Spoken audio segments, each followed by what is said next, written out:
श्रोता ज्ञान का दुरुपयोग करता है। पूज्य भाई श्री, ज्ञान का और ज्ञान में भी वेदन का, ज्ञान का और ज्ञान में भी वेदन का, जानने का नहीं। ज्ञान में दो भाग है ना, जानना और वेदन करना। उसमें यहाँ वेदन का दुरुपयोग है। ज्ञान प्रश्न श्रोता ज्ञान का दुरुपयोग करता है भाई श्री, ज्ञान का और ज्ञान में भी वेदन का, जानने का नहीं। ज्ञान में दो भाग है ना, जानना और वेदन करना। उसमें यहाँ वेदन का दुरुपयोग है। जानने में तो पर जानने में आता है, परंतु वेदन में पर का वेदन नहीं होता। जानने में तो पर जानने में आता है, परंतु वेदन में पर का वेदन नहीं होता। ज्ञान के आर्टिकल में इस विषय पर थोड़ा स्पष्टीकरण किया है। प्रश्न, पर प्रवेश भाव में कल्पना ले सकते हैं क्या? समाधान, है तो कल्पना, परंतु वेदन संबंधित कल्पना है। क्या होता है कि सच में मैं लड्डू खा रहा हूँ, मुझे सचमुच मीठा लगा, मीठापन जैसे मेरे में उतर गया और मुझे बहुत अच्छा लगा। जैसे जीव द्वारा मीठापन आत्मा में उतर गया, जैसे जीव द्वारा मीठापन आत्मा में उतर गया और उसे बहुत अच्छा लगा। ये एकदम विपरीत अध्यास है। पुद्गल पुद्गल रहता है और जीव का ज्ञान जीव का ज्ञानी रहता है। पुद्गल पुद्गल ही रहता है और जीव का ज्ञान जीव का ज्ञानी रहता है। भ्रम से कल्पना करता है कि मैंने मीठेपन का वेदन किया, मैंने मीठेपन को भोगा, मैंने मीठेपन का अनुभव किया। ऐसा जो विपरीत वेदन का प्रकार है वह स्वसंवेदन का अनुभव नहीं करने देता। ये एकदम मीठा, जैसे सच में मैं लड्डू खा रहा हूँ, मुझे सचमुच मीठा लगा, मीठापन जैसे मेरे में उतर गया, मुझे बहुत अच्छा लगा।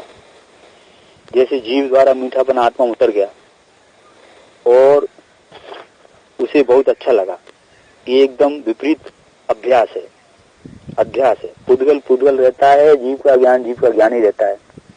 भ्रम से कल्पना करता है कि मैंने मीठेपन का वेदन किया, मैंने मीठेपन को भोगा, मैंने मीठेपन का अनुभव किया।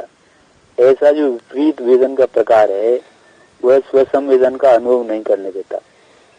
ज्ञान ज्ञान का वेदन करे, ऐसा जो स्वसंवेदन, उस स्वसंवेदन का अगर कोई प्रतिबंधक भाव है तो यह पर प्रवेश भाव है। ज्ञान ज्ञान का वेदन करे, ऐसा जो स्वसंवेदन, उस स्वसंवेदन का अगर कोई प्रतिबंधक भाव है तो यह पर प्रवेश भाव है। भेद ज्ञान के अभ्यास पूर्वक पर प्रवेश भाव का अभाव होते ही स्वसंवेदन तो स्वतः भीतर में मौजूद ही है। भेद ज्ञान के अभ्यास पूर्वक पर प्रवेश भाव का अभाव होते ही स्वसंवेदन तो स्वतः भीतर में मौजूद ही है, जो कि आविर्भूत होकर अनुभव गोचर हो जाता है। स्वसंवेदन कर्तृत्व भाव से करनी पड़े ऐसी चीज नहीं है, क्योंकि वह जीव का स्वभाव है।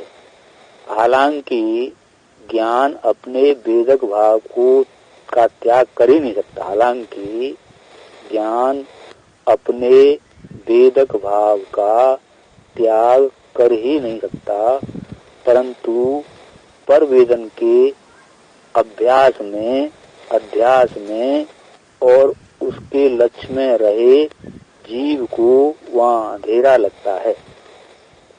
हालांकि ज्ञान उसे अपने वेदक भाव का त्याग कर ही नहीं सकता, परंतु पर वेदन के अध्यास में, अभ्यास में और उसके लक्ष्य में रहे जीव को वहाँ अंधेरा लगता है। माने अपने ज्ञान के वेदन में अंधेरा लगता है, ज्ञान के वेदन में अंधेरा सा हो जाता है, क्योंकि पूरा उसका वेदक भाव विपरीत होकर तन्वन करता है, पर में अटक कर तन्वन करता है।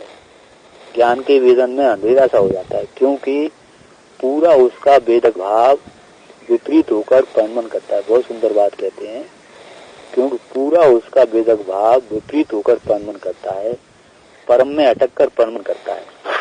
प्रश्न, वास्तव में तो वेदन होता ही है ना? समाधान वास्तव में ऐसा होता है। प्रश्न, वास्तव में तो वेदन होता ही है ना क्या? वास्तव में ऐसा होता है, परंतु अवलोकन करे तो उसे समझ में आए, परंतु अवलोकन करे तो उसे समझ में आए।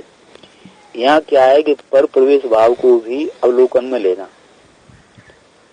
पर प्रवेश भाव को भी अवलोकन में लेना चाहिए कि ऐसा क्यों हो रहा है, ऐसा क्यों हो रहा है, कैसे हो रहा है, तभी उसकी सूक्ष्मता पकड़ में आएगी।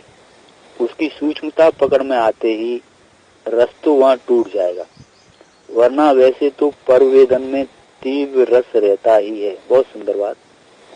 वरना वैसे तो परवेदन में तीव्र रस रहता ही है। बहुत सुंदर बात कह रहे हैं, बहुत ही सुंदर बात। वरना वैसे तो परवेदन में तीव्र रस रहता ही है। जानने में इतना तीव्र रस न भी हो, परंतु वेदन में तो रस तीव्र होता ही है। परंतु यदि अवलोकन में आए तो रस मंद हो जाए, अवलोकन में आए तो रस मंद हो जाए। रस ठंडा होवे तो ज्ञान में ज्ञान का वेदन क्या और पर का वेदन क्या, इन दोनों के बीच जो अंतर है उसे वेदन द्वारा समझने का प्रसंग आएगा। वरना वैसे तो परवेदन में तीव्र रस रहता ही है। जानने में इतना तीव्र रस न भी हो, परंतु वेदन में तो रस तीव्र होता ही है। परंतु यदि अवलोकन में आए तो रस मंद हो जाए, रस ठंडा हो गए तो ज्ञान में ज्ञान का वेदन क्या और पर का वेदन क्या, इन दोनों के बीच जो अंतर है उसे वेदन द्वारा समझने का प्रसंग आएगा। प्रश्न, वर्तमान में चल रहे परिणमन में देखना है, वर्तमान में चल रहे परिणमन में देखना है क्या? हाँ, चलते हुए परिणमन में ही देखने की बात है, वरना तो विचार का विषय हो जाएगा। ये तो इसका नींव का सिद्धांत है कि बात चलते हुए परिणमन की ही चलती है। व्यतीत हो चुके परिणामों का विचार करने की बात यहाँ पर नहीं चलती है। बहुत सुंदर बात, बहुत ही सुंदर बात। ये तो इसका नींव का सिद्धांत है कि बात चलते हुए परिणमन की ही चलती है। व्यतीत हो चुके परिणामों का विचार करने की बात यहाँ पर नहीं चलती। यहाँ ये विषय थोड़ा सूक्ष्म है। खुद का जो पर प्रवेश भाव है उसे अवलोकन से समझे और ज्ञान में ज्ञान वेदन क्या है इसका भी अवलोकन करने का प्रयत्न करे, क्योंकि ये पर प्रवेश भाव ही जीव की स्व संवेदन को रोकने वाला भाव है। खुद का जो पर प्रवेश भाव है उसे अवलोकन से समझे और ज्ञान में ज्ञान वेदन क्या है इसका भी अवलोकन करने का प्रयत्न करे, क्योंकि ये पर प्रवेश भाव ही जीव के स्व संवेदन को रोकने वाला भाव है।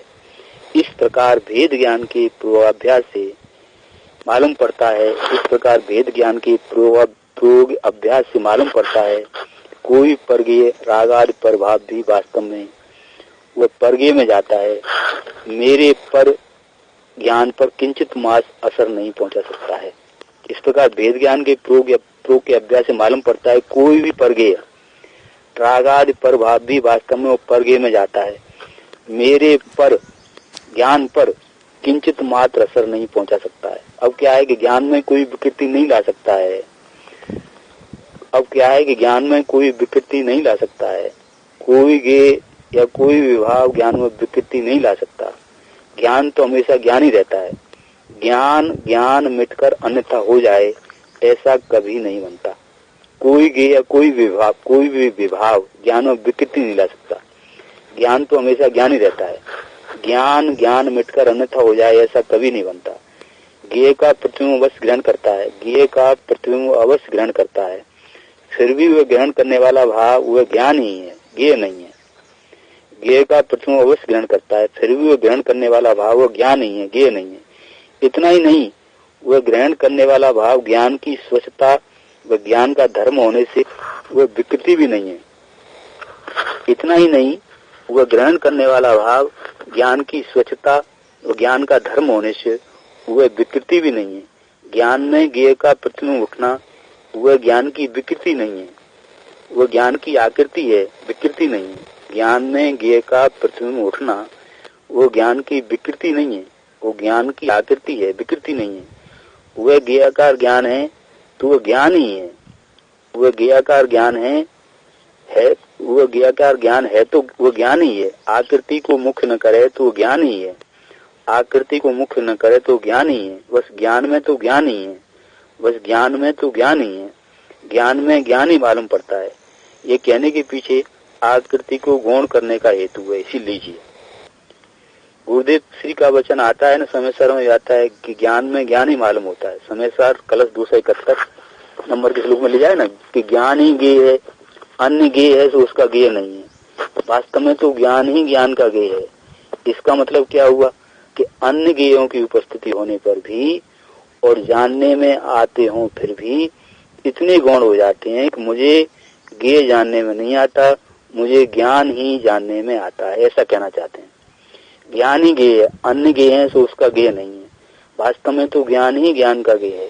इसका मतलब क्या हुआ कि अन्य ज्ञेयों की उपस्थिति होने पर भी और जानने में आते हो फिर भी इतने गौण हो जाते हैं कि मुझे ज्ञेय जानने में नहीं आता, मुझे ज्ञान ही जानने में आता है, ऐसा कहना चाहते हैं। वहाँ ज्ञान की मुख्यता करनी है और ज्ञेयाकार ज्ञान की गौणता करनी है। अत्यंत गौणता करनी है, उसे लक्ष्य में से दूर कर देना है, क्योंकि उसके साथ मुझे कोई प्रयोजन नहीं है, उसके साथ मेरा कोई संबंध नहीं है। मैं उससे असंग तत्व हूँ, मैं ज्ञेय से असंग तत्व हूँ। अनाद का त्रिशोता, अनाद काल से इस पर प्रवेश भाव के कारण विपरीतता होती रही, फिर भी ज्ञान तो ज्ञान ही रहा है। पूज्य भाई श्री, अनाद काल से इस पर प्रवेश भाव के कारण विपरीतता होती रही, फिर भी ज्ञान तो ज्ञान ही रहा है।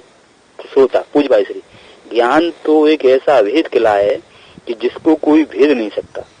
ज्ञान तो एक ऐसा अभेद किला है कि जिसको कोई भेद नहीं सकता, उसको कोई भेद नहीं सकता, तोड़ नहीं सकता, उल्लंघन नहीं कर सकता।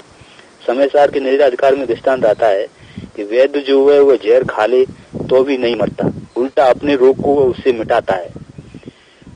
वैद्य जो है जहर खा ले तो भी नहीं मरता, उल्टा अपने रोग को वह इससे मिटाता है। जहर खाकर क्या करता है, वो रोग को मिटाता है। जहरीली दवाई ली जाती है कि नहीं, संख्या में से दवाई बनती है ना, जहर में से दवाइयां बनती है, सर्प के जहर में से दवाइयां बनती हैं। जहर में वैसे तो मारने की शक्ति है, परंतु एकांत रूप से ऐसा नहीं है। यह बात एकांत रूप से ऐसी नहीं है, जीवित रखने की शक्ति भी है।